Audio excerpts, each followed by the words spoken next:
Hey, friendo, Steve here. And Larson. And welcome back to Going In Raw News Brief. As many of you may or may not know, throughout the day, an overwhelming number of stories have hit Twitter, social media from victims of sexual abuse in the wrestling industry, focused on but not limited to the UK wrestling scene. The catalyst of all this was an allegation of sexual assault levied against David Starr by an ex-girlfriend. Now, instead of reporting about this still developing situation in this episode of News Brief, due to the serious nature and sheer number of the allegations, we're going to let the events of the day play out, mainly out of respect for the victims involved, and to ensure whatever we do report on will be thoroughly sourced and as accurate as possible. The situation is playing out as we speak on Twitter via the hashtag #SpeakingOut. So if you're interested in getting the information firsthand, we both advise that you check it out on your own. Please keep in mind, this is obviously an incredibly difficult and brave thing for these women, and in some cases men, to come forward with their stories of abuse. So if you choose to enter the conversation on social media, all we ask is please be respectful and supportive. When a clear picture of how all this is going to affect the world of wrestling, then we'll report on the events to the best of our ability. There is still quite a lot going on in the world of wrestling, though, albeit obviously nowhere near as alarming. So, Larson, let's get into it. What's in the news? What's in the news? Tom Collahue has a report on Sportskeeda, which states that Vince has been asked to cease production of WWE content, quote, no less than 3 times. And each time it was mentioned, McMahon is said to have immediately refused. Collahue details that, quote, the first occasion happened in the days prior to the doors closing on fans when the WWE were first discussing how to handle the COVID-19 situation. Following on from that, Vince McMahon was asked once again to pause production after the filming of WrestleMania. The third occasion was this week when a positive diagnosis was discovered. And again, according to Collahue, quote, a high-up source within WWE explained that Vince McMahon wants business as usual as much as possible and firmly believes that it is positive for the country to have WWE programming continue. Question. Who asked him to stop? Doesn't say. I'm curious, who would be in the position to suggest to Vince, maybe we shouldn't be doing this? I'm not going to necessarily speculate on who it could be or who it was, but we know people who are in a position who are close enough to Vince that maybe would feel like they could present such an option to him. You got his family, you got Stephanie, Shane, Triple H, maybe some in his inner circle, Pritchard. Because I would assume if this was, those are all, I mean, that's you're probably, it is probably somebody in his inner circle. I didn't know if like it was possible that like one of the networks, but I mean, they have a lot of stroke because they could be like, we're not going to run your program if you're going to be doing this because it's dangerous. Yeah. I guess when I read this, my thought it was these were internal discussions. Maybe it's entirely possible that someone from outside the company, broached that subject, maybe network, whomever it might be. And that's entirely possible. It could be someone from Fox or USA. Who knows? It's probably more likely somebody you're talking about. It's probably like, I'm just like trying to think. He's like, this doesn't sound like, I was going to say a suggestion versus somebody asking him, those are kind of 2 different things. Like, hey boss, should we maybe not do this? Nah. Or it was one amongst a list of suggestions. Like, how are we going to proceed when we can't have fans at shows? Well, we can move the Foreign Center. We could do this, or we could just not run shows. Yeah, I mean, look, in my mind, I'm envisioning Vince, Gerald Briscoe, and Pat Patterson sitting around a pool. Bruce Pritchard is sitting around a pool, and Pat's like, "Oh, boss, we should probably stop this. We can't do this, boss." No, get out of here, Pat. Of course we can. The show must go on. The country needs WWE. Man, look, I'm happy if the ratings are any reflection, the country doesn't necessarily agree with Vince's assessment. I'm happy to have the WWE because it allows me to do my job and I care about feeding my family. At the same time, I am under no pretense that anybody needs the WWE. Yeah. No. I mean, we'd probably do better if we, just did a bunch of top 10 lists and go old wrestling reviews. Yeah, yeah, probably. I mean, like the ratings have shown this, that, and you talk about this all the time, that empty arena wrestling just isn't the same thing. It's not. Yeah. And that'd be one way to explain. I think internally, on one of the last earnings calls, Vince has expressed this, that it's just a different way of watching wrestling without the fans, and fans are such an important, integral part of the wrestling experience. To take that out of the equation, it changes the product, and seemingly from the vantage point of a lot of viewers, Steve included, because you've spoken extensively on it, it just isn't the same for you. It's not as enjoyable for you. Yeah. And we'll see if the numbers rebound once WWE gets back on the road in front of fans.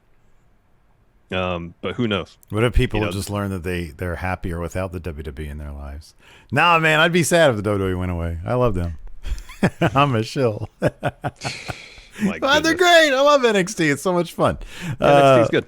Yeah. Anyways, and I love AEW too. I think they're great too. Some people, I felt bad. Some people in the comments were like, the hate on Cody is too strong. It's too strong. He's not burying people. It's all tongue in cheek, man. We're all just playing around, okay? We love Cody. Cody's I don't think great. we ever said that he was burying people. You said he's. I use that term a lot. Oh, you did. But I use it completely tongue in cheek. All right, I use it completely tongue in cheek. Anyways, speaking of WWE and fans, WWE, because evidently at this point they are their own autonomous government of their own. Their own city state, if you will, there in Orlando. Sovereign nation of WWE, yes. Right. They are planning. They have their own 4-phase plan to get fans back to WWE programming in person. According to Wrestling Inc., this 4-phase plan, a source noted that having limited fans is just the beginning phase of having full crowds again. The next phase would be to wean out the NXT recruits in the audience, phase in family, friends, and a select group of fans who knew someone to be able to attend. So, like, instead of Shotzi, you'd see some old guy.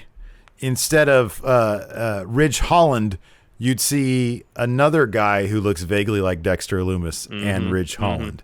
So they're gonna pluck them out and put more people in, but these people so that's the second phase, I think.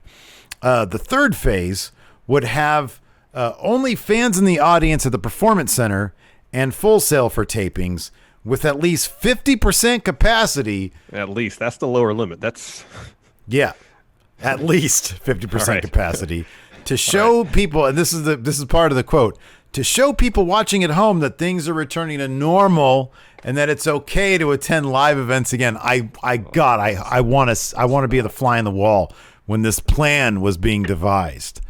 The final phase would be a return to touring for at least TV and pay-per-view events in the fall.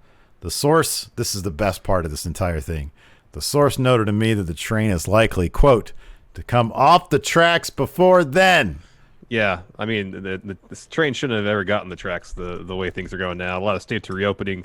Number of cases are shooting up again. Just the idea that if you have the Performance Center Full Sail half full for shows, you're going to try to put forth the idea that it's all right to go to shows again. Guess what? It's not. It's not even close. I saw like a 10-point scale, like a tier list, like when I'm cultaholic tier lists. And it was like 1 to 10, and it was like the danger, like the situations that you find yourself in, and the levels of danger you're in, given the situation. Going to arenas is like tops. It's in the red. It's the top red. It's most red. Yeah, that's the danger zone right there. It said it was bars because there's usually like a lot of talking, and people are talking at you like this. You're in. Close vicinity with people. You're inside, you're close to people, and you're talking loud at people. Yeah. So it's bars, it's sports shows or stadium shows or arenas, whatever. WWE for all intents and purposes. Yes. And then, I don't know, it was something else, like, just coughing in people's mouth fetishes, I guess. People have a fetish of coughing in mouths. I don't know what it is. But yeah, this is hilarious because they're like, this is like the most carny shit I've ever heard. Just do what the CDC tells you to do. That, and on top of that, I just read this. The what was it? The mayor of Orlando or the county commissioner or somebody? Orange County. Executive directive for Orange County, where Orlando is situated. Everybody's got to wear a mask, so they're doing that again. They're like, "Whoa, these cases are going up again." Shock. So then everybody's got to wear a mask again. Yep. I'm sorry. Vince. I'm sorry. Just, you know what, man?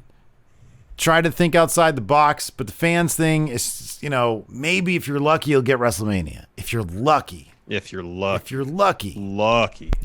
somebody stumbles into a vaccine, it can produce it at a scale at a monumental pace. Everybody. Yeah.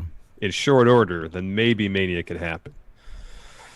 Well, one WWE talent decided to sit out the latest rounds of tapings due to the ongoing pandemic. Fightful Select, go subscribe to Fightful Select. Do amazing work. Oh, yeah.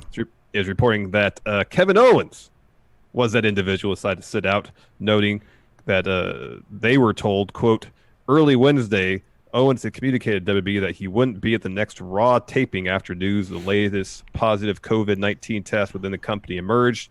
Fightful adds that WWE didn't pressure Owens to attend the tapings, and there is apparently no heat on him for sitting out. Still uncertain when he might return, though. Yeah, good for him. That's cool. And I mean, if it's true that look, it's funny, man. Some people, they got the stroke, and they're gonna use that. And go, I don't know, part of that. He's not doing anything really big, anyways.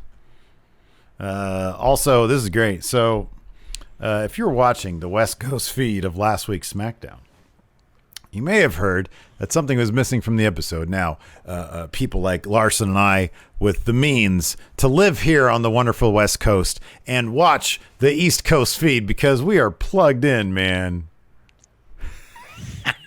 All we do is get on Xfinity's app. So anyways, you may have heard that there was something missing from the episode. The West Coast people, by and large, did not get to see Jeff Hardy throwing his viscous, oily pee-pee at Sheamus. And this is sort of the reason why is what we figured. Yeah. But Dave Meltzer is reporting on why he didn't get to see. He was shocked. I listened to the radio episode on Monday morning, and he was like, "Wait a second, people saw the pee. I didn't see the pee. That was on the East Coast." So as I predicted, I was like, "Oh, I bet Dave's gonna hop on this one." And he did. Yeah, and just several days later, he did. It's the transcript of this are from Cultaholic. Steve, go ahead. It aired on the East Coast, but not the West Coast. Fox decreed that it violated their standards and practices, so they threw a commercial in, so we didn't get to see it on the West Coast. I guess they didn't know that urine tossing is not allowed on the Fox network during a wrestling show, and now they know, so they can't do it anymore. What's interesting is I mean, I don't know if there is any sort of review process. Like, does WB handle, they just send their feed straight to Fox and they just broadcast it immediately? Do they have to, if it's pre-taped like SmackDown is, do they send it to Fox?